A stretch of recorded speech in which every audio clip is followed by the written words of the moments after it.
মানুষ যদি বিপদে পড়ে, মানুষের যদি বলে মাধ্যমিকের ডেট অফ বার্থ, মাধ্যমিক সবাই আপনারা জানেন স্কুলের সার্টিফিকেটটাই সিন্স ইন্ডিপেন্ডেন্স আমরা ডেট অফ বার্থের সার্টিফিকেট হিসেবে গ্রহণ করি, কারণ আগে তো ইনস্টিটিউশন ডেলিভারি ছিল না স্বাধীনতার সময় থেকে।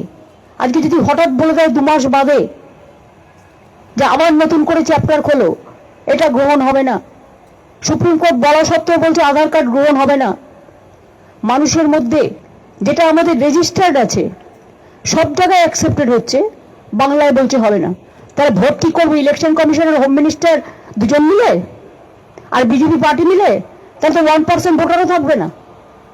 যাই হোক, এটা কোর্টে কেস চলছে, কোর্ট ডিসাইড করবে। তারপরে আমরা আমাদের যেমন, আমি আপনাদের পরিষ্কার বলি, আমার decision, I am dedicated of the people, by the people, for the people, and we are dedicated for the people.